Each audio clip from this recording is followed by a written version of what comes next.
The podcast you are about to listen to contains at least one of the following: strong language, disturbing topics, abusive opinions, generally things that aren't appropriate for little kids or overly sensitive people. So, if any of that stuff's going to get your nose out of joint, this is your chance to turn it off. Welcome to I Had to Say It, the podcast where I talk about things that I feel need talking about, and sometimes they're not getting the attention they deserve. And your feelings, they're not under consideration. Hey everybody, welcome to another episode of I Had to Say It. Today joining me, I have Jordan, aka the Gnome from dadsondayquill. Why don't you introduce yourself? It's me, it's the Gnome. I'm going to be a angry fucker like I always am, just in a different manner with you. So Fantastic. yeah, so I appreciate the offer to come on. It's a different realm than what we dive into. I know you've listened to us. We've had you on our show and we dive into the comedy. Our big thing when we started was we wanted to keep laughter and fun and keep people away from all the bullshit, because that's all we hear and see and deal with every single day. You can't escape it. So That's very true. And it's admirable. I like laughter and fun. That's why I listen to you guys, because I am more cranky and angry and yelly. But for me, it's a check valve. And that's why I started having other people come on. I'm like, you know what? This is therapeutic for me. I'm going to give other people the opportunity to vent their spleens too.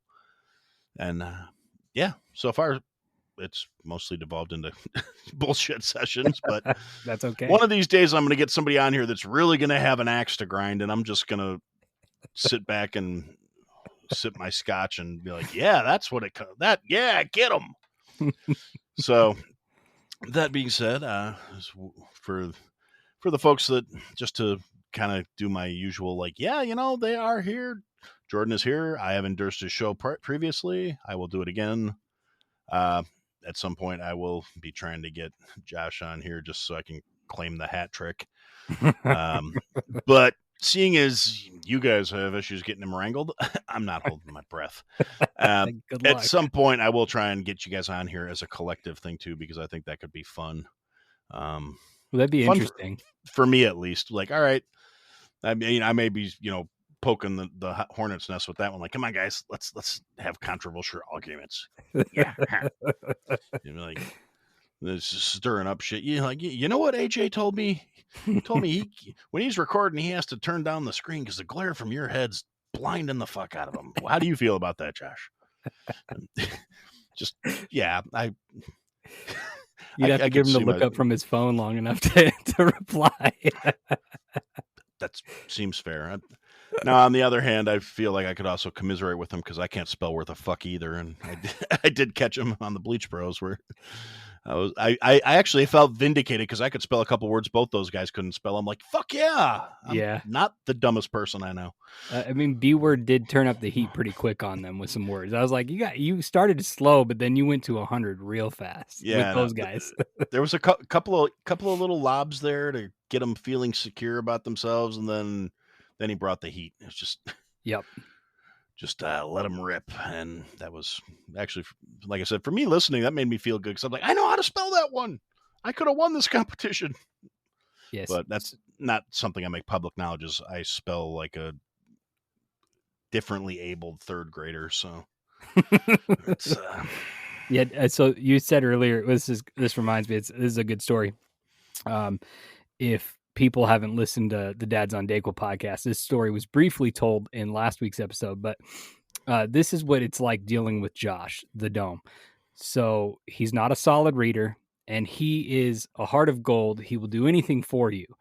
That being said, he commits to way too much in his life and just can't figure it out sometimes. And so about a week ago, we got an offer to go on another podcast, which we did last Friday. So we'll rewind 2 weeks then, right? So I texted him on a Tuesday and said, hey, are you guys cool with doing this? Blah, blah, blah, blah, blah, blah. Yep, sounds great. Just let us know time and blah, blah, blah, blah, blah. I'm like, yeah, it'll be on February 4th. Mind you, this is a week prior to that. And then the next day I said, hey, they reached back out to me. They want to do this time for us. Does that work? This is on Wednesday, 24 hours later. The same night that Josh was going to be recording with the Bleach Bros. He goes, I can't tonight. I have prior plans. I said, well, that's a good thing that I said February 4th yesterday, and you guys acknowledged that. So it's still going to be on February 4th at this exact time. Does that work for you still? Oh, yeah, that's good. I'm just like, that's a weekly occurrence dealing with Josh, and it's comical. Yeah. I mean, obviously, I don't know him as well as you guys do, but I do admire him. He seems like a really decent fella, and He is. I appreciate listening to you guys every week, but at the same time, I'm still waiting on my stickers from fucking 2019. So That would be Josh. That would be Josh. He's got all the stickers. I'm fully aware who it is. Like I said, he overcommits and underdelivers. Yeah, actually at this point I'm fine with not having them because I got the other stuff I got from you guys when I won the little merch contest thing, merch contest. So I'm totally cool. By the way, thanks again for that. By the way, yeah, awesome. Sorry that TeePublic fucked that one up. I'm not blaming you. Fuck them, but yeah, I kind of like the fact that I still got something to just give him shit about periodically. Like, and he's just like, "Fuck you, you're not getting them." And I'm like, "Oh, I don't want them at this point. I'm actually happier roasting you about it because, yeah, why the fuck not?" Right. A little petty never hurt anybody. It's just something to give him grief about, and it makes me happy. Excellent. But, yeah, and that being said, I have taken a slight inspiration. I'm going to be doing my own little contest here. If you guys want to enter it, it'll be awesome. I haven't figured out how I'm going to do it exactly yet, but oh yeah, I'll for sure enter it. I did a poll on Twitter and Instagram and everything, and trivia contest was far and away the big winner. Like I was surprised I actually got like between the two platforms over 100 votes, and that's good. Like 70 something were for trivia contest, and I'm like, no, all right, that's not the one I was expecting to win. I was actually thinking about doing like a kind of like a scavenger hunt kind of thing. Like I was going to put a whole bunch of different shows and like find me out this information from this show. And I was going to use I was going to ask everybody's permission, of course, but like I was going to use you guys and Bleach Bros and Bub and Gobs and probably, everybody that's like Road Rooster affiliated, and not that seems like lots going on with that lately, but I digress. And just some other random shows I've been interacting with, like sending somebody like, you have to go listen to this episode of this show, and that way I could get a lot of interaction with everybody else.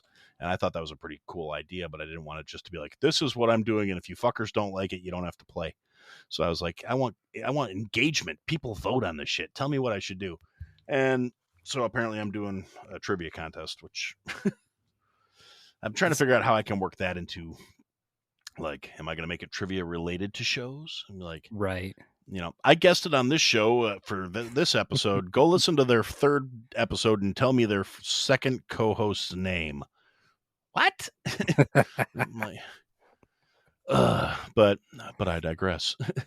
That's like I said, I'm going to try and do something cool and give away a prize pack kind of deal, because that'd be cool. I'm actually working on getting some other merch ideas. I do have. That reminds me. I sent you guys the new sticker collection that I did. I don't know. The last thing I got from you was, I think you sent them to AJ, and when he came down at Halloween, he had a bunch of. Or was it Josh that had them? One of them had them, and I know it was on Halloween, and whoever had them brought. I think it might have been AJ. I think it was AJ. I think I sent them to AJ. I think so. I couldn't help myself, because the whole Aaron for president thing started because of him. So I was like, I put it on a sticker. You get to have it first. Then, yeah, I definitely have those, because he brought them down for Halloween last year and gave Josh and I a bunch of them. So. All right, groovy. That's good. I'm sorry, I'm completely like derailing things, but it occurred to me where I was like, I think I sent you guys the most recent stuff I have. And yeah, that is it. Because like I said, it was, I don't know why the whole Aaron for president thing makes me laugh. And I have a few people that are like saying it now, and I'm like, yeah, you know what? That's on a t-shirt. Motherfucker, go buy something. I've seen you say that. And yeah, I mean, I feel weird doing it though, because I'm like, yeah, this is still my hobby, and this is still how I vent my spleen about all the dumb motherfuckers that are out there. This is how I don't have a coronary on the highway on my way to work in the morning, because Mhm. if I'm just like, save it for the show, save it for the show. You know, if your mother's fucked the way you drive, you wouldn't be here, you piece of shit. And then, you know, and then I'm off to the races. I am a terrible road rage person, which means commuting in downtown Chicago was always a joy for me. Honestly, it's, you know, I can honestly say I didn't actually shoot anybody. Thought about it a couple of times. Did I'm like, hey, when we had you on, did I tell you about my accidental drive through the South Side when I was in Chicago? I don't believe you did, actually. So I find that very interesting, but it's very easy to happen. okay, so back in I don't know, we'll say I think it was 2017. One of my bosses, his son was getting married, and he lived in Chicago at the time, and they were getting married in Evanston, and Okay. him and his soon-to-be wife at the time met each other at Northwestern, and so they were getting married up there, and we were happened to stay at the I don't remember what the name of the hotel was, but it's a nice hotel right there in Evanston, and I want to say it starts with an O, but whatever. So we get out of Midway, we get our rental car. It's me, my wife, and a coworker and her husband. And it wants us to we were going to go this certain way down. It was going to take us to Lakeshore. I can't remember what highway it was, 55 or something like that. Or So it could be 55, 53, I think it's 57. 55, then Lakeshore, and then go all the way up. But the problem was when Yeah. we landed and the timing, the traffic was really bad. So it rerouted us automatically. Well, within about 10 minutes, I'm like, this doesn't seem like where we should be. And we ended up driving, I don't know, 8 miles down Cicero. And That's for anybody that knows the area, that's a whole conversation in one sentence. I knew I was in a bad neighborhood when I saw White Castle. And I went through multiple different stages of Cicero and saw a lot of different things. At one point, some guy tried to wash our window. Luckily, I don't know if this is a good thing or a bad thing, but there was a cop next to us for about 2 or 3 miles, and I'm like, I feel a little bit safer with that. No, that's But actually probably a good thing, but you know, man, it was. I just remember at the reception, I was talking to my other doctor who was there, and he did a residency. His first year residency was in Chicago before he changed into ophthalmology. He was doing general surgery for Chicago. And he was like, "You fucking did what? You drove where?"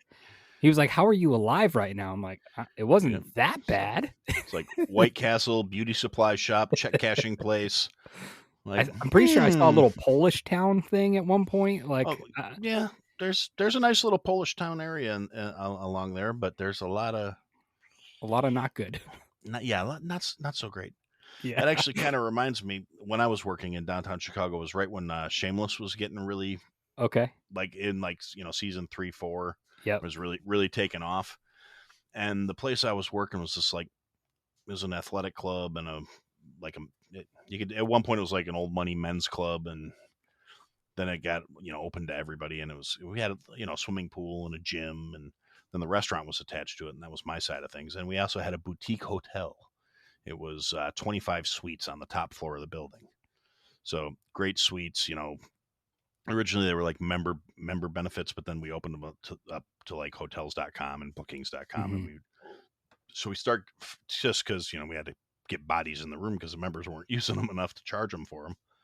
And so we start getting all these like touristy types, and it was a lot of young millennial people from the East Coast who were very into Shameless and like, I want to go to the back of the yards. I want to go to where this is. I'm like, okay, first off, 90% of Shameless is shot in California. They don't tell you that, but it's all on a soundstage. Second off, you do not want to go to the back of the yards. You do not want to go to the near south side. No. They will see you coming and they will kick your ass. Did you see the episode where how they feel about hipsters coming in their bars? That part is right. They're going to see you. You are a mark.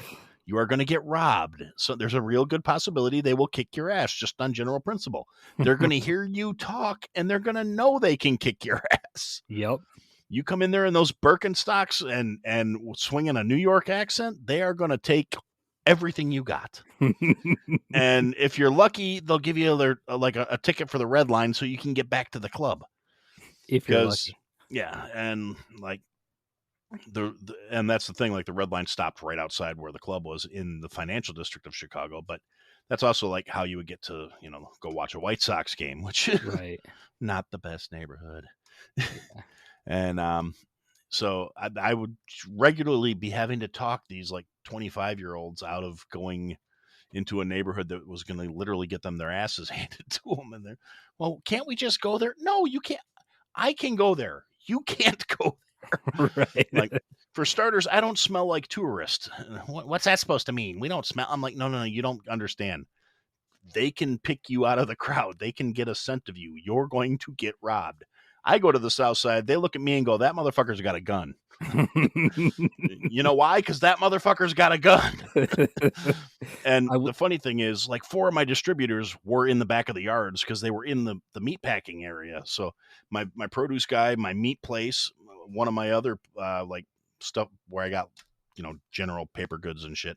All of those guys had their distribution areas in that neighborhood. So I was there like twice a week. Mm-hmm.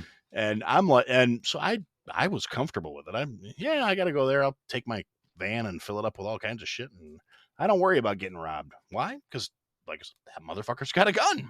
Yeah. But I will say though, this year they have the American Academy for Ophthalmology, and it changes. And they used to do every other year Chicago because it's the middle of the country. It's easy for everybody to get to. And I remember the first time I went, I was really skeptical. I was like, I don't know if I want to go. Like, being from the West Coast, you see all the shit in Chicago and on the news. And I'm like, I don't know about that. I love going to Chicago. Downtown Chicago is like nothing. I couldn't believe how clean it was. It just blew my mind. It wasn't what I expected. And the food is phenomenal. The scenery is phenomenal. And most of the people you run into are really nice. And there's some seedy stuff downtown still, not much. Oh yeah, but you just got to know where you can and can't go. Right. And you just stay downtown. But man, the same guy that got married the first time I went to Chicago, he said, hey, I'm going to pick you up on Saturday and we're going to go to the Field Museum and we can check that out. And I said, oh, that sounds great. We were staying in the Four Seasons. So you know about the distance between Four Seasons. And, yeah. Yeah, right. It's like so we go to 3.5 miles. Yeah, exactly. That sounds about right.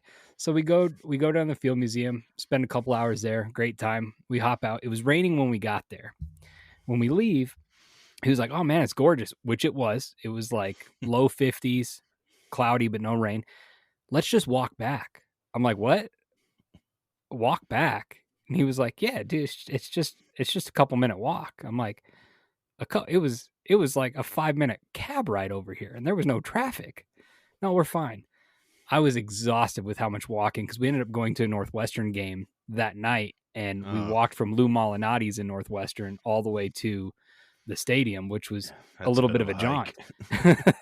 But what was cool is I had my own personal tour guide of Chicago, which was nice because he told me about all the buildings and all the architecture and just random ass facts. And I love going to Chicago anytime I get a chance. Yeah, plus the pizza. It's a good time.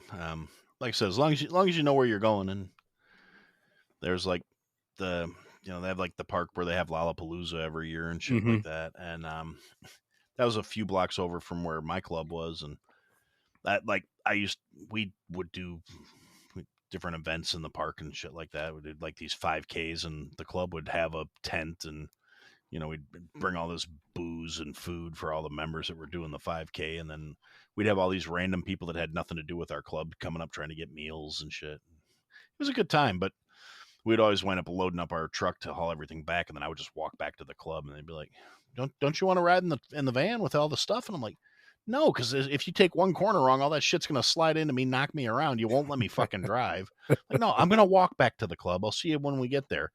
And then if I paced myself properly, I could get there just as they were done unloading all the shit. So, yeah, I mean, so we brought up the commute thing, and so for my work, I have an office in the town I live in, and that's literally a 30-second drive, which is nice. But I only get to do it maybe once, maybe twice a week. For sure once a week, maybe twice a week. The other days, I have about a 45-minute commute to get to work.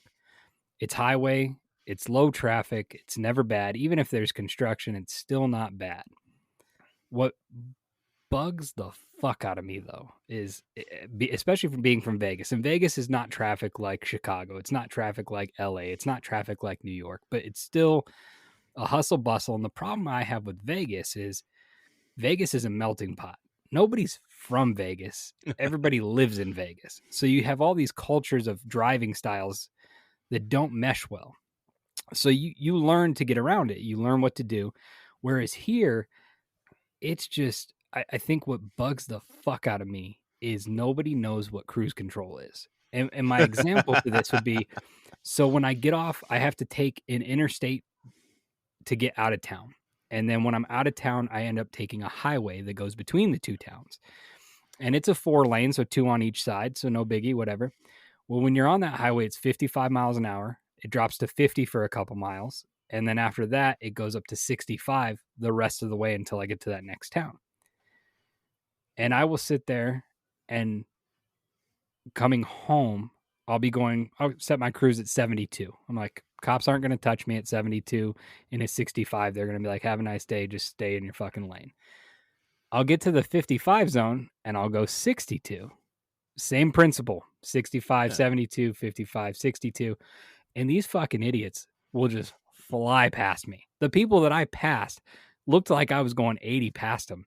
And now I'm going 62. And it's like, we can't go 65, but we sure as fuck can't go as slow as 55. And it just bugs the shit out of me. Or you get those same people that, okay, I'm creeping up on somebody. So I'm like, I'm going to get in the left lane. I'm going to pass them. I'm going to get in the right lane. Another notorious thing that Vegas people are horrible for when they drive in other states is they don't know that there's a right-hand lane. They only think there's a left-hand lane. Get the fuck over if you're not going fast enough.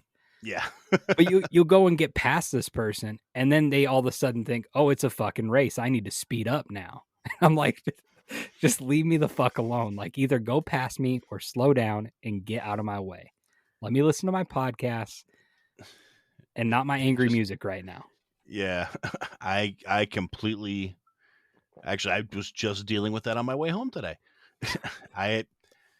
The route I take, especially when I'm like, today I wound up working way later than I planned on working. I didn't get out of the office till after 6. And normally I'm on the road by like 5:30 or either that or I'm at the tavern. But depending, I'm usually not leaving the office after 6 unless it's like occasionally late meeting kind of things. Because if I'm having to do something with somebody on the West Coast or whatever, then adjustments have to be made. But as a general rule, I managed to get caught in rush hour traffic. So, it's kind of like fuck me to begin with. But today I'm driving along and there's like a spot where it goes from 2 lanes to 3 lanes because it's where all the stores and shit are right before you get on the highway. And as a general rule, the regular commuters are all like, okay, I will get over into the 3rd lane to turn right here, so I'm not stopping regular traffic. And then there's just sort of accepted spots where you switch over into that right lane so you can turn and you're not fucking up the flow for everybody else. And instead I came up alongside this guy who was functionally fucking brain damaged because he got in the right lane because, oh, look, there's no cars in this lane. Let me get in the right lane. And then just blew past like 4 intersections where he should have turned at one of those intersections based on the common courtesy of the road. And so I'm trying to speed up a little bit because I have to get into the right lane to get onto the merge onto the highway. And as I'm trying to speed up, this fucker starts speeding up and staying alongside. I'm like, what are you, my fucking pace car? And I happened to be on the phone with my wife at the same time because she was like, you're really kind of late today. What's going on? Oh, hi, honey. No, I'm on my way home. You cocksucker. I swear to God, get the fuck out of my way, you son of a whore. Fuck you. Fuck your mother. Fuck 3 people that look just like you. And she's like, somebody not letting you merge? I'm like, that's exactly what's fucking happening. Okay, I'm going to let you go because I don't want to hear that. That happens with my wife all the time. Don't forget you got to stop at Walgreens on the way home. Yeah. Okay, yeah. Go get. I know. I got to get my fat fuck pills. I'm sorry. When I'm leaving, it's called Bullhead City, Arizona, is where I work most of my days. So when I'm leaving Bullhead, I'll usually call my wife and let her know, whether it's end of the day or some days I have a half day in each office, and I'll start in Bullhead and end in Kingman, where I live. And the biggest problem is this time of year right now, because Bullhead City is a snowbird capital for Arizona. And I'm sure most people know what snowbirds are, but if there's anybody listening that doesn't, it's the geriatric fucks in the world that shouldn't be driving, that decide to drive in two different towns at two different times a year. So our road gets busier in Bullhead this time of year because of snowbirds. And I'm like, come on, guys, it's 45 miles an hour. And now, mind you, it's this where I work, the whole town, it's basically one street. It's a 60,000 person town, but it's basically one street with two lanes on each side that goes through the entire town. And then it's all off streets off of that. Right. And so you're on this thing, and it's just like, I just need to find a good spot where I can get up to 55 for just a second and hope there's no cop around, just to pass this fucking moron with his pole in the back of his car and all his clothes hanging up on it. Minnesota license plates. Get the fuck out of here. Yeah, Hater, we're coming back from the laundry, and we got all the togs are all done, but we don't want them to get wrinkled now, so we got to make sure they're hung up right, because hangers are all facing the same way. Everything's okay. We're fine. My wife will commonly say to me, "Are you gonna just yell at the people, or are you actually gonna talk to me?" I'm like, "I'm almost done yelling. Give me a second. Give me a second." I was like, I get the, well, this has been fun, and I'm like, you know what, you should know better by this point. We've been married for fucking 16 years. You should know at this point. You don't want to talk to me while I'm in the car. She doesn't like talking to me when she's in the car with me. She should know better than to expect me to behave on the phone. Yeah. And it's like, I'm going to turn on a podcast, and I'm going to try and like woo-saw my way past these motherfuckers. And I'll talk to you when I get home. And she's just like, no, you're not. You're going to turn on angry music, and you're going to be giving everybody the finger when you get home. And I'm like, sounds about right. Yeah, probably. And it's like, I turned into Red Foreman a couple weeks ago, because I walked in the door, and it was like, I swear to God, I think I sprained my finger driving home today. These people are fucking retarded. And or like, I go straight to the liquor cabinet when I walk in the door. That's never a good sign. It's just, nope. Long day, hun? Nope. Like, are you gonna put some ice in there? That just means I'll choke on something. Yeah, the last thing I would say about the traffic that is comical, since we've been talking about Chicago, is I don't think I've ever been in a place where I've seen somebody, the millisecond the red turns to green. Like, it's not even green yet. Like, there's no color up there, millisecond, and they're already honking. And I'm just like, in downtown. Yep. I'm like, wow, like, bro, it's not even okay. It's green now. Now everybody's on their horn. Yep. But after a couple days, you get it. Yeah, pretty much. I mean, now I am a fairly defensive driver, because I've gotten older and a little smarter, I guess. Or my faith in humanity's gotten to be worse. One of the two. I'm like, these both. People are all fucktards. I can't. No, I have to keep my safety cushion. And except for when I get into downtown Chicago, and I was driving with my brother a little while, but a year and a half, 2 years ago now. And we're sitting in the car, and he's like, I remember you being a lot more defensive when you were behind the wheel than this. Like, what? You wearing your bitch pants today? Don't start with me. He's like, no, I'm just saying, you seem like you're getting angry. I'm like, yeah, I think we're within the city limits. It just happens. I'm just triggered now. Fuck you. It's like, that you're gonna hit that cab. Man, my insurance is paid up. I don't fucking care. It's like, he's in there was somebody Ubering in a fucking Prius, and this was when I still had my Cadillac. So I'm like, I don't think that would even dent the bumper. Fuck them. And it's just like, you are angry, and I'm like, yeah, well, I also have a V8. Fuck them. Agree. And it was God, I missed that car. I had a big old DeVille, and it had a V8 that I wound up had some smart ass kid. Speaking of shit fucking drivers, I had this kid in a fucking like a Honda Civic or something, and it was all it was very much like AutoZone Fast and the Furious. It was like I put stripes on my car that makes it go faster, and I got a really loud exhaust tip, and I'm gonna pull up alongside your car and be like wee wee wee, and like shitty home done tint job, and I look over and I'm not that I can say anything because like I could get a home tint job too, but my kid does that for a living, so I promise you it would look beautiful. and so I'm sitting in this boat of a Cadillac, and wing wing wing wing wing wing wing wing wing. Okay, you want to go? Yeah. And light changes, and I let him drop his clutch and smoke his tires a little bit, and just casually put my foot down.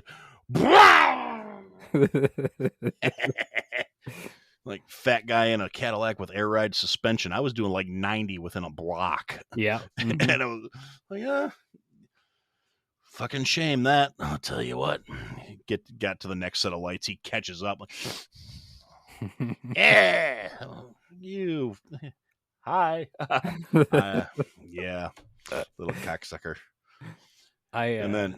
Oh, go ahead. Oh, no, I was just going to say, and then he got angry and stormed off and probably went home and punched a wall and chugged a monster and told Chad to stop eating his fruit snacks after he fucked his mom. And it's my Capri Sun, Chad. Get the fuck out of here. I had my first car was a 66 Mustang. And very nice. Growing up in Vegas, there was where I would get to the last main light before my home. It was about a 2 mile, maybe 2.5 mile stretch. And for about the first mile, it's 2 lane and then it drops down to 1. And I'm just sitting at the light. And I guess it's just a gleaming thing that when you're in a 66 Mustang, that's a metallic seafoam color, that any car that pulls up to you wants to rev their engine and see if you want to go. And there was very few times that I did not oblige because I'm young and I have a fast car, fast enough, right? And I know how to drive it. It was stick and I knew how to drive. And my mom still claims to this day that there was a governor on my car. However, what I do know is that once I hit 45 miles an hour, my speedometer bounced until I hit 90 and then it restabilized. So she claims I could never go over 90. I was at a stoplight, same thing. Little Honda Civic pulls up next to me. There's 4 guys in it. And they look over and they do their little wee wee. And I just like, I have my window down. I was like, are you serious? And I just touched my gas, and I had enough modifications that I made to this car with my uncle, who I got the car from, that when I would just touch my gas, my car would shake. Like just enough that it would just boom, boom, and it would just shake. And they were like, yeah, let's go. I'm like, okay, here we go. And so the light turns. I was at about a mile, and I look in my mirror, and they were nowhere to be found. Nowhere to be found. And the last time I looked at the car, I was doing 128. So it was. That'll happen. It'll happen. It was fun though. It was a good time. People. The only time I really backed down was I was at a stoplight, and a girl pulled up to me, and it's not because it's a girl, and she would have whooped my ass, but she was in a Cobra GT Mustang. And I was like, I got no chance. And it was a newer car, so it was light. I'm like, that thing's pushing probably 400 easy. Yeah, that's you're gonna get smoked. And I was just like, she looked over and revved, and then I shook my head, and I was like, and I revved it just to give her the rev, and then I was just like, nope, not going, not going. Nope. I'll tuck my tail on this one.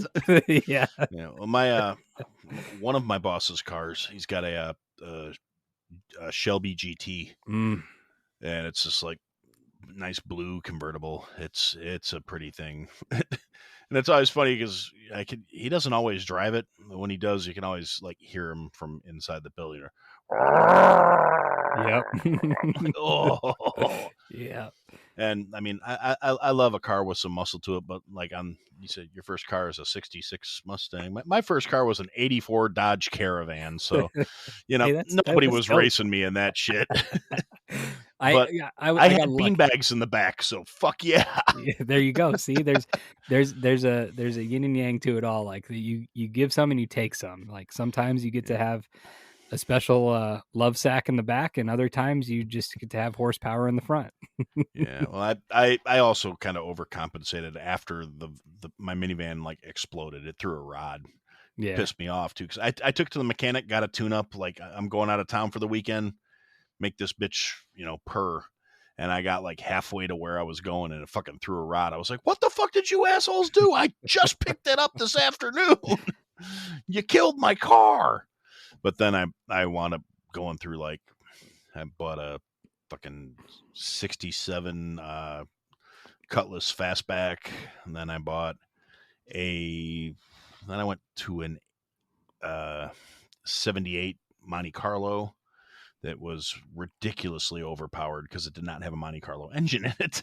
It had a 454 in it, and yeah, that was a fun one because I bought it. I was living in Wisconsin when I was a kid, but right by the state line. I lived in Kenosha, the place that was on fire a couple years ago. Yeah, Heard of like it.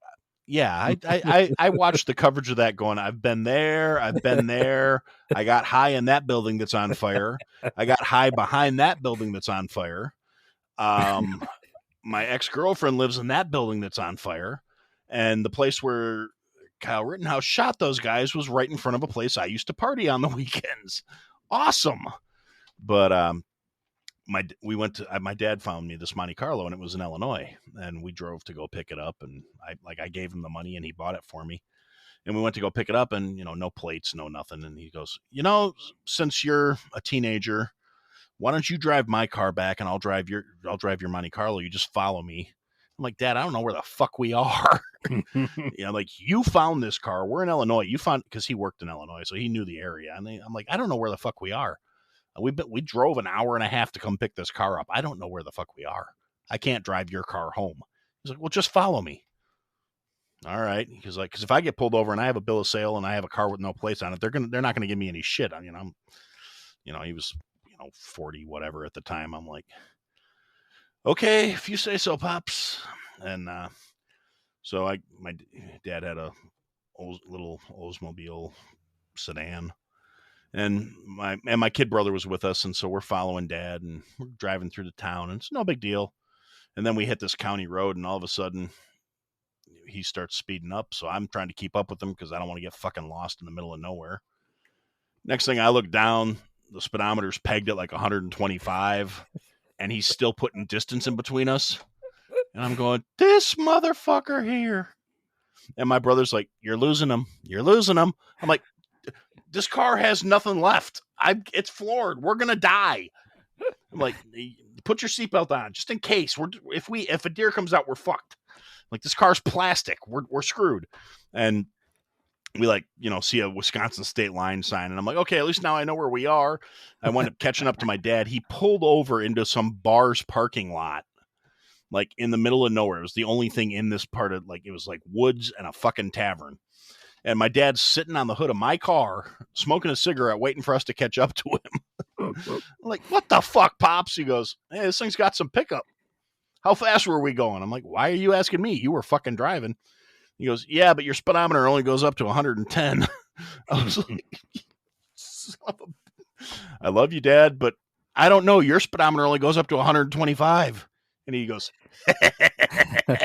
and he gets back in my car. But yeah, it was that thing was a monster. I accidentally blew out some tires on it one time just doing a brake stand because I was trying to heat the tires up so I was getting ready to race somebody. Yeah. And so I'm like, just smoking them a little bit, just trying to get them hot. And I was like, guess I shouldn't have done that. Fuck. And so, the funny thing is, the guy I was supposed to race started talking all this shit. But the thing is, those were my street tires for like regular. I had like a set of like Krager Super Mag tires in the trunk that I only put on because we had like high school night at the drag strip. That was the only time those tires went on my car. They were fucking racing slicks. They were like twice as wide as my standard tires. So this guy starts talking all this shit. Well, dude, you blew out your tires. You're fucked. You better put your donut on and go home. I was like, oh no, I'm gonna change the tires. You just wait, motherfucker. Jacked it up, threw on my racing slicks. I'm like, are we doing this shit or not? He's, Whoops. holy balls! Oops! Like, come on, let me show you what a Hollings 4-barrel sounds like. And yeah, that was the good old days when we did a bunch of stupid shit. Where, yeah, it's a miracle I made it this far. I got to be honest. A lot of poor decisions in my youth. It happens. Not the least of which was like drag racing. Yeah, I look back and there's a lot of shit that I'm like, how the fuck am I still here? Oh, definitely. And I understand my dad so much better now that I'm like, you know, a middle-aged guy myself, where I look at all the shit my kid was doing and like, I know you thought you were slick, but I did the same shit, but I did it better. Yeah. And then I realized at some point, I was like, you know, I'm sure my dad said the exact same thing to himself when I was doing all the dumb shit I did as a kid. Mm-hmm. And honestly, I did so much. I got lucky in the parenting department because I did so much more stupid shit than my kid did. Yeah. Either that or he actually was better at it than me because, you know, I definitely didn't catch him doing all the dumb shit I did, but I honestly think he just made better choices based on the end result. I'm like, you know, I'm glad you didn't repeat my mistakes. I mean, not to say, you know, he never came home fucked up or anything like that, because he did, but at least he had enough sense to be like, yeah, I'm fucked up and I can't drive. Can you come get me? Whereas like, I was like, I'm fucked up and I know Dad said I can call him if I'm too fucked up to drive, but I don't want to catch that particular ass whipping, so I'm gonna risk it. I gotta be honest. I was fairly smart about that up until I was probably in my mid-20s, at which point I was more like, yeah, I'll risk it now. But like when I was a teenager, I would take the ass chewing for not coming home instead. I would like, I'm fucked. I'm gonna crawl in my back seat, leave my keys under the car, and go to sleep. Because if you don't have the keys in the ignition, they won't give you too much shit. And even though it was like winter in Wisconsin, I was like, yeah, I got a wool blanket. I'm okay. And I would like curl up in the back seat of my car and go to sleep and sleep it off. And then when I got home, where the fuck were you? I was drunk. Would you rather I didn't come, or would you rather I came home drunk and maybe died? No, you're supposed to call us. Yeah, I'm going to get yelled at if I call you, or I'm going to get yelled at if I come home the next morning. I just figured I'd delay the getting yelled at until I was sober enough to appreciate it. Thank you. And yeah, that was usually the call I made. I've had I remember when my parents moved right after high school, and I moved in with my grandparents, and I thought my grandma was the coolest fucking thing that walked the earth, because she said, I have 3 rules. You go to work when you're scheduled to go to work, you pay your bills when you're supposed to pay your bills, and you better fucking call somebody if you're drunk. And I was like, that's it. I mean, I love my mom to death. My mom and my dad took care of me. They gave me a good life. But man, my mom was strict as hell. And I mean, I went to a private Christian school because she didn't want me to go to public school. And the entire reason my mom was the way she was is because my mom was a fucking hellion. My mom grew up in Fargo, small town at the time, or small city at the time. And she did all the bad shit. She did the, you know, had some weed here and there, drank all the time. I mean, she was 19 when she got pregnant with me. She was out and about. So she didn't want me to be that kid. Unfortunately, I still got the gene that I liked. Obviously, she liked men.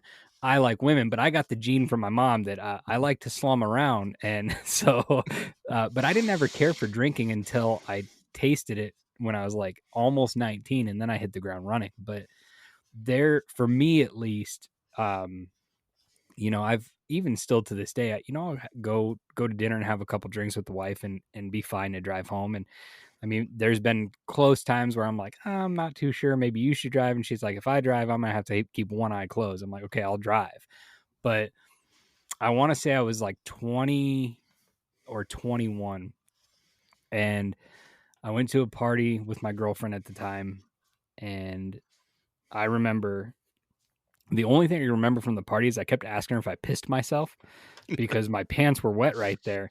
And eventually she got pissed off at me enough that I stopped asking because she said, "No, you dumb fuck. You're so drunk that you spilled a drink in your lap 30 minutes ago and you've asked me 5 fucking times if you've pissed yourself." And she still let me just for drive that, home. I'm going to piss myself. Well, I might as well piss myself now. Nobody's going to know. But yeah, so we drove home. And I remember the next morning I got up and I like look around and it was the nice time because I was 21. So I didn't really have a hangover. It was like, I'm ready to go. But I wake up and I'm like, how the fuck did we get home? And I look outside and see my car. I see the keys and I go in and I was like, "Hey, who brought us home last night?" And she was like, "You drove home." Bullshit. Bullshit. I did not. When did we leave? I don't even remember. And I went outside, checked my car for anything, like scratches, dents, nothing. And it was the most sobering effect that I was like, I am never doing that again. Like, I have no clue how we got home. No clue. Yeah. It's not something to be tickled with. And no, it's I understand though. but I it's had one of easy those how it moments happens. myself. Yeah. You Although know? on the other hand, I'm also, you say like you got the gene where you kind of have these things. I apparently being a functioning drunk runs in my family. So It like does run in my family. my mom, she was very much like, it was funny when I was a kid because she, like the first time I picked up some incense to light in my room, and it was even before I started having anything to do with anything illicit. I just thought it was cool. Some guy at the mall convinced me to buy this shit. And I came home and like I'm lighting these little incense things in my room, and my mom comes in. She's like, I know what that used to be for when I was a kid, and I don't believe you're doing anything different. And blah blah blah. And she's like, but if you got to do something illicit, I'd rather you were smoking weed than drinking. So that's okay. I'm like, okay, Mom. She's like, no, seriously, the alcohol runs strong in our family and in your dad's family too. So you might want to kind of watch that. And she's not wrong. We have a combination of like Wisconsin, Wisconsin drinking from my mom's side of the family, and like Cajun drinking from my dad's side of the family. And in my early 20s, I was the guy that was like putting away a bottle of vodka a day, and functioning, which was not a good thing. It's not a good thing. No, like I used to at the restaurant when I first moved to Illinois. I got a job at this restaurant from a guy my mom knew that owned the place, and within like 3 months, I was running it because the chef fucked himself basically, and the owners were like, "Well, you seem to know what you're doing. You've been covering him for the last 3 or 4 weeks anyway. You want his job? We fired him." I was like, "Okay." And that's how I got my first head chef job. And it got to the point where the bartending staff would put a bottle of Absolute on ice as soon as they got there, and then after I got off my shift, that was Aaron's bottle. and I would drink out of that bottle all night long. It stayed in the freezer, and they poured my drinks out of that bottle. And then half the time I wound up being the closing manager because whoever was supposed to be, because it was like a family run place, but the place was hopping like every night till 2 a.m. Monday through Monday. I mean, 7 days a week, the place was always packed. And so they realized like, oh, Aaron's always here anyway, because I had just moved to Illinois. I didn't fucking have any friends, didn't know anybody except for the people I worked with. And they were a bunch of drunks too, so they were always there. And so they were just like, well, Aaron's going to be here anyway. Hey, you want to count out all the drawers tonight before you leave? All right, whatever. I'm going to sit at the bar and drink my vodka. And I would drink like, depending on the night and what was going on. Because like Thursday, Friday, Saturday, they had live music. So that would be a little more like, all right, cool. And so I would drink less on those nights because I was having more fun. But like on a Tuesday, oh yeah, clang. And I would drink like 3/4 of the bottle of vodka, and then it would go into the well. And they were just like, how are you still functioning? How do you get home every night? I drive home. I get in my truck and I go home. And how are you not dead? And I'm like, they're like, you leave and you're not even like wobbling or slurring. And I'm like, it's because you guys are pussies. That's why. And I one night we had a bartender who had been gone for a while and come back. I don't know where he was, but he was gone. And they kind of explained the routine of Aaron's going to sit at the bar and drink vodka on the rocks all night out of this bottle. That's Aaron's chilled bottle of Absolute. And I'm not allowed to drink Absolute anymore because apparently I'm a dick when I drink Absolute. And any other vodka, I'm fine. But when I drink that one, something about it sets me off. But so this guy proceeds to cut me off, tell me he's not letting me drive home. And he lives like a half mile down the road from me, just through coincidence. So he cuts me off, tells me he'll drive and he'll pick me up because I'm like, I have to open in the morning. I have to be back here at 9 a.m. He's like, well, so do I. So I'll pick you up on the way in. I'm like, all right, fine, but you better not be fucking late. And so he drops me off at home and he goes home. And I'm sitting out in front of my house at like 8:30 in the morning, like, having a cigarette. And this was actually when I first moved down to Illinois from Wisconsin. I wound up moving in with my mom and my stepdad just because I was fleeing and they offered me a place to stay. That's a whole nother story. But so like my mom is like, you're still here? Where's your truck? I'm like, fucking new bartender cut me off last night and wouldn't let me drive home. So he dropped me off and he's supposed to be picking me up this morning to go to work. And I called his cell phone. He doesn't answer. I called the bar. Nobody's there. And so I call his house because I had a phone for being the kitchen manager / chef, and it had every employee's phone number programmed into it. And this was, before smartphones, but it was just all in the phone book on my cell phone. So I'm like, fucking Dave, there's Dave. Okay. And I call his house. His wife answers the phone. He's passed out on the fucking couch in his living room. Apparently he never came to bed. And so I'm like, can you put him on the phone, please? Yeah, this is Aaron, the kitchen manager from the restaurant. Oh, yeah, sure. Hang on. Honey, it's for you. I'm like, hey, Dave, did you fucking forget something, bud? Like, what? I'm like, I'm running behind. I'll be in a few minutes. I'm like, you have to come get me. There's no point in going to the restaurant. There's nobody there to unlock the building. Why do I have to come get you? Motherfucker, you wouldn't let me drive home last night. You said I had too much to drink and I couldn't drive home. I brought you home last night? How the fuck much did you drink? And he's like, well, dude, when I closed out your bottle, you drank like 3/4 of a bottle of vodka. I'm like, yeah, I had to get up this morning. I didn't drink the whole thing. He said, Moderation. Dude, what the fuck? I was like, he comes and picks me up and we go to the restaurant. The whole ride back to the restaurant, I swear to God, you will never fucking cut me off again. But the Illinois, dram shop. I'm like, I will tell you if I've had too much to drink. I will get a cab. You will never tell me I'm leaving my car at work again, you motherfucker. It was horrible. And that was like all the arrogance of like 23-year-old Aaron. Like, what are you, fucking stupid? I mean, it's like, believe it or not, I've gotten mellower with age. At the time, you are a fucking idiot, sir. I agree with that. I've mellowed out a lot in the last couple of years, and I mean, things still set me off, but I can handle them better.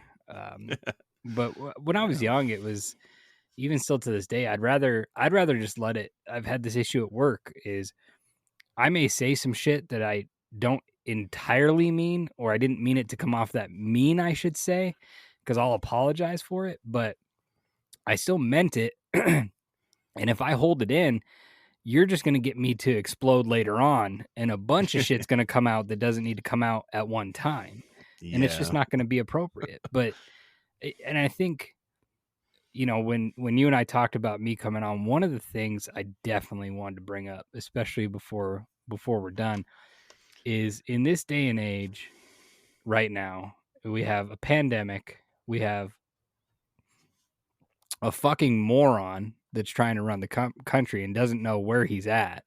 And there's morons on all sides, and it whether you're left, right, it doesn't matter. Male, female, a male that was a female that was a male, it doesn't fucking matter. The biggest thing that I have a gripe with lately, and I've actually seen it, and this is why we didn't want to be political or even just topic centric with our podcast, and we want to be more just comedic and give people a break, is people don't know what the fuck they stand for. And my biggest complaint with people is don't preach against what you're preaching for. And people don't understand that. They don't understand the concept. And it's like, you don't even know what you're talking about. You don't understand what you're preaching for because you're preaching against what you're preaching for. And it's like, yes, there's going to be some gray here and there. Totally understand it. But for the most part, don't be a fucking hypocrite. And don't think that just because you think that you're somebody special, you're not. Like we've had issues before with certain people, and it's like I won't name names, I won't bring up things like that, but we have a fine line that and lately this is where the gray comes in. Our Facebook group page, you're part of it, and we have tried to be strident and say, stay away from the politics, stay away from those hot topic issues. And lately we just haven't given a fuck to take them down. But we have in the past been really good about it. And we've actually had squabbles with people who thought that they could post it because they know us. And it's like, that doesn't work like that. Well, why not? Like, I know you, like, we're friends, we talk. And I'm like, I don't give a fuck. Like, whether I agree with your opinion or not, this isn't the page for that. If you would like to post that, you have your own page to do that on, or you have your far left pages that you're on, or your far right pages that you're on. That's where you can post this shit. Dads on Dayquill is a comedy podcast. We are not a Joe Biden slamming podcast. We are not a Trump slamming podcast. Keep it the fuck out of here. It's like, yeah, it's know your venue. Know your venue, exactly. And I mean, but fuck, I tell you, there's some shit we've removed that is funny as shit. but luckily there's been times we catch it real soon before there's a lot of views on it or likes or comments. But sometimes we've gotten across stuff that, like, maybe the three of us were just busy and we didn't hop on for a day or two, or really pay attention. And I'll send a picture in our chat and I'm like, what do you think about this? And they're like, well, fuck, there's already like 30 comments on that thing. Do you think that pulling it does anything? I'm like, fuck it, just let it ride. But yeah, well, I mean, if you want to send those people my way, send them to the I Had to Say It group. I'll send you guys an invite, because when I first set it up, I set it up as private, and now it won't let me change it. But it won't? No, it's fucking, I don't know. Well, I mean, I've been having issues with Facebook lately anyway. Shocker. Like, yeah, I wound up getting a fucking ban. I've been trying to appeal it, but the appeal thing keeps fucking up and kicking me off the thing when I'm trying to submit the form. Right. I got banned for something that said it was like violence and bullying or something, because I was on a live stream and I answered a question for one of the people on the live stream. He said, there's with the Motor Cop Chronicles. I had him on the show a couple times, and I was watching his live stream, and they were talking about this guy that got arrested, and the guy was saying he's been in jail for like 20 years because he tried to rob somebody for a pair of shoes. Now they were like, well, why do you think he got sentenced to like 129 years for trying to steal a pair of Jordans? And my first comment was like, well, because they were, Jumpman ones, man. Those are collector editions. And they're like, yeah, but it seems like there's got to be something more to it. And I was like, he beat the guy brain damage. That's why he got an extended sentence. Right. Well, apparently saying beat that guy brain damaged violated Facebook's terms and conditions, and I got a suspended account for it. And I'm like, you have got to be fucking kidding me. I can't. And it was, I'm like, that's my whole argument. Watch the video and line up where the comment came in. Right. It's in context. I'm not saying go beat this guy brain damaged. Right. I'm saying that's what he did to get an extended sentence. Unban me, you fuckers. And we have the issue of I really wish that when something popped up, like it violates community standards or fact checkers, right? I wish that when you went in there, like we had one that was a fact check thing, and it would just say like you can appeal it, like, and just disagree, right? But it doesn't give you a comment. And it's like, I really wish they would open the comments, because my number one comment would be, you realize, you dumb fucking moron, that this is a comedy page, and that's the entire reason that this was posted. Nobody gives a fuck whether it's fact or false. It's fucking It's funny. funny. And that's Exactly. it. That's it. I just had one today, and I was like, it got flagged as potential false data, not actually false, just a piece of it might have been false. And it was from something Josh posted in January of last year. And I'm like, fact checkers are a little slow on that one, huh? But it's just like, come on, like, and that's the problem with Facebook, is it's censored, and it's being ran by an agenda. And when other places have tried to start up, which they were also trying to run their agenda, they get shut down. And it's like, well, why do you let this go? Oh, because it plays into what you want the country to hear and believe and see. Yeah. And that's the shitty part. But left, right doesn't matter. It's, if you're too far right, you're so far right, you might as well be on the left side. And the same goes for the left side people. It's like, there's got to be give and take, and there's got to be level-headedness to what you believe in. There just has to be. And it's, once you get outside of the spectrum that you can only believe in one fucking thing that's so far-sighted, that you're gone. You're gone. I completely agree with you. Surprise, surprise. I completely agree with that statement. It's, that, that's my whole shtick, is extremists in any regard are dumb. Yeah, right. There's a reason that they're extreme, is because they're trying to push an agenda. And like, one of the things recently, I was just talking about this with a family member, is the hot topic, the COVID vaccine, right? And what really cracks me up about the vaccine and the huge pushback, mostly from the right side, the far right side, is that nobody was saying anything bad about the vaccine at the end of 20. It wasn't until somebody else takes office and then pushes the vaccine that it's like, fuck that, I'm not putting that in my body, I'm not doing this. And you know what, there are reasons to not do it, and that's okay to believe that, but you actually have to understand that and do your research on that. You can't just push it because your right-sided friends tell you to do so. And because what's funny is, when Trump was trying to push the vaccine and say it was going to come out, who was the people that were against it? The entire left side. And it's all the people now that are like, just get your shot, you murderer. Right, exactly. And that goes right into the part of don't preach against what you're preaching for, because you definitely preach other rights on the left side, as far as your body and what your body is and what you're allowed to do. And don't tell me what to do, and it's my body, my choice, but it's not my body, my choice with this. And that's sensitive. It's just I completely a sensitive agree topic. with that too. Yeah, it's just, and I just try to stay out of it. It's, I mean, for instance, it's like when we get done recording a podcast, I'll hop into my online, and so I can, if Josh does a lot of the editing, I've dabbled in it in the last like 15 episodes or so, but if he's going to do it, we'll go send our files over to him, and I can't even pull up the goddamn internet without seeing shit that immediately triggers me. Like, but I'm triggered in the opposite. Like, just for fuck's sake, what happened to just show me a cute dog that got rescued or something? Like, show me something else. Show me a puppy who just saw snow for the first time. Show me something. I don't want to hear anybody else bitching about why they don't think that X, Y, and Z is fair. Or that's the one that gets me. That's my big personal, like, oh, it's not fair. Fuck you. Maybe it's because I'm an old, as people have been telling me, you're an old. Yeah, well, fuck yeah, I am.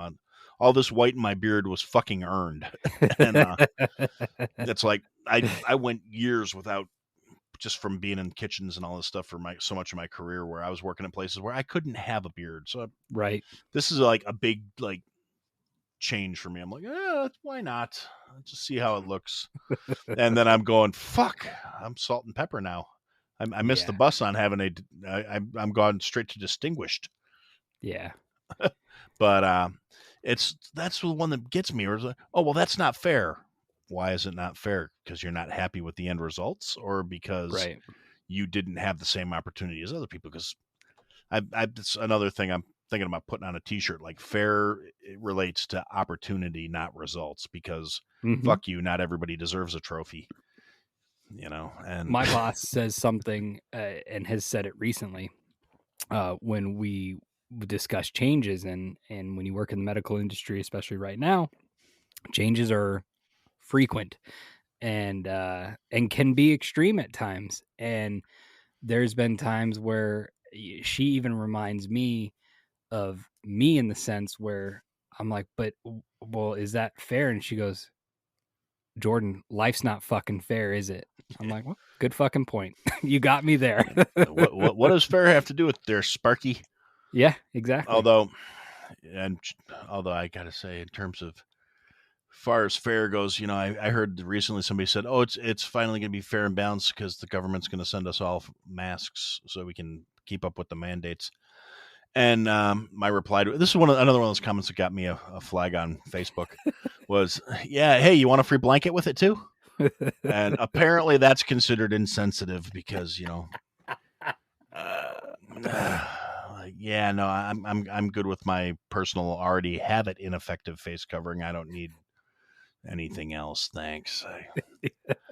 I've managed to like bullet time Neo the entire COVID thing so far, where I've been around like 4 different people that have tested positive, and I'm still just like, nope, miss me. I mean, now granted, I've probably poked my brain a half a dozen times with a Q-tip, overdoing the swabs, but yeah, I've managed to like, oh, hey, all right, another negative test, cool. I mean. So I'm like, not necessarily. I shouldn't say that because now is going to be the time where it's going to like, Aaron's got the Rona now. No.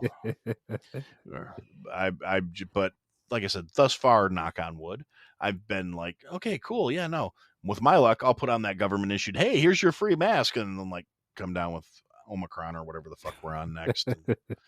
Hey, you've got the next mutated. You didn't get your 5th booster. Well, sorry. I agreed that memo. Yeah, I agreed to 2. I think I'm good right now, Yeah. But not. I try not to harp on that stuff too much lately, just because it's like everybody's sick of hearing about it. Yeah. But at the same time, it's like they got the John Hopkins report coming out saying, yeah, the lockdown was pretty much 0.2% effective. Like, you killed 85% of small businesses in this country for a 0.2% increase in your health survival rates. Solid move. Yeah, good job, politics people. That's But anyway, yeah, not to get that, like I said, that thing, it's getting kind of late, and I don't need to go off on a 45-minute tear. Like, yeah, no, go ahead and you go ahead and go. You got shit to do. I'm not done yet. And because that really, and the funny thing is, I do have a couple people that like really hardcore drank the Kool-Aid that I talk to on a fairly regular basis, and I'm like, yeah, I am jabbed. Thank you very much. Why is my opinion on the matter less valid than yours somehow? Right. You've had COVID twice since this whole shit started, and you're concerned about my health results. Right. Get fucked. Yep. And ironically enough, this is people who are giving me shit about, like, well, how come you're saying you don't want to wear your mask? Because it's unfucking comfortable and it itches with my beard. That's why I don't want to wear my mask. I'm like, you're the kind of person that wears a mask while you're in the car by yourself. You fucking deserve to get COVID. And I'm sorry, that's another one of those, like, are you fucking kidding? Really? You're in the car. You have no passengers. You're not a fucking Uber driver. It should be a fairly, not necessarily clean or sterile environment, but it should at least be your own shit in there. Right. So just take it off. I mean, when I see people driving down the highway, again, back to the commuting thing, when I'm driving to work and I see some asshole doing 60 with a mask on, and I know he's not getting proper airflow, so his blood oxygen level might be tapering off a little bit, I try and get the fuck away from this clown, because A, he's obviously an idiot. B, who knows, he might gray out for a couple seconds and sideswipe me, and I really don't feel like spending the day filling out paperwork. I got full coverage. The car will get fixed, but I don't have the time to be dealing with these assholes. And then usually what I'll do is I'll actually slow down and let them pass me just so I can check and make sure they don't have my kid is an honors student at X, Y, and Z, just because I hope they didn't breed. Like, I swear to God, if you're that fucking dumb, you should not be. I mean, idiocracy is going to happen. I used to think it was a great movie. Now I'm afraid it's becoming a fucking documentary. And it's like, because dumb people apparently don't understand like rubbers work. I'm not going to tell you not to go out and have sex because sex is fantastic. Yay, go sex.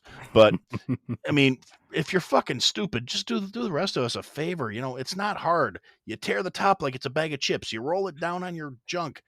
Or if you can't figure that out, like this is one of my favorite dad stories. I mean, it's completely off topic. Not to steal your thing, but one of my favorite things about my kid is when we were having the talk with him when he was a teenager, and he obviously did not want to have the conversation, and was saying something to my wife, and my wife says, "Look, well, I just want you to be careful. Don't you know, you don't want to have to, you know, having a kid young sucks. Trust us." Blah blah blah blah.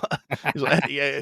She didn't say that. She didn't want to, you know, like her to traumatize him or anything like that. But she's like, you know, we want you to have the best opportunities. We want you to be smart about things. And he goes, "Yeah, I know.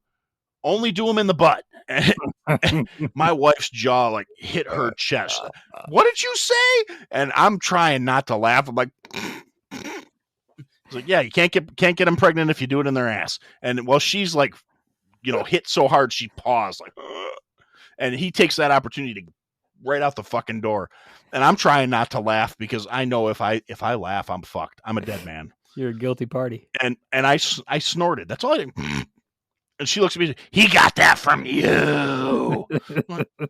Yep. Like, probably, yeah. I couldn't even argue with it. I'm like, he might have got it from my brother. Sounds like something Uncle Matt would say. And yeah, that was a lovely parenting moment there. Just like, oh, I'm fucked. Story. Thanks, kid. I'm fucked. But that being, I know we're coming up on our time here, so you want to do a quick, like, tell everybody where to find you, do the plug thing, or? Yeah, sure. So once again, I'm Jordan, aka the Gnome, from the Dads on Dayquill podcast. It's 2 L's in there. Got to get that copyright infringement and stay on the clean path. You can find us anywhere: Apple, Google, Spotify, Good Pods, wherever you get podcasts, you'll find the Dads on Dayquill podcast. It's myself, Josh, the Dome, AJ, the Stoned. We're 3 dads. We usually kick off with some bullshit. We kick off with some dad stories, and then we dive into the fun and the dirty and the inappropriate. We are not a dad podcast, although we do talk about being a dad. It's not dad-centric. It is about 3 dads who want to spend time with each other, have some good laughs, some inappropriate laughs, lots of inappropriate laughs, actually. Lots of F-bombs. You'll hear the word cunt here and there. So it's not what you're expecting. If you're looking for a dad podcast, we can direct you to some other places. But if you're looking for a good time and to forget about all the real world bullshit that you don't want to have to deal with, and your, you know, stupid Phyllis next to you going 55 while you're, you know, trying to pass her, come check out the Dads on Dayquill podcast. It's a good time. Excellent. Awesome. Well, thanks for coming in. And thanks for having me. Oh, anytime, you guys, open invite, brother. It's always going to be fun, I think.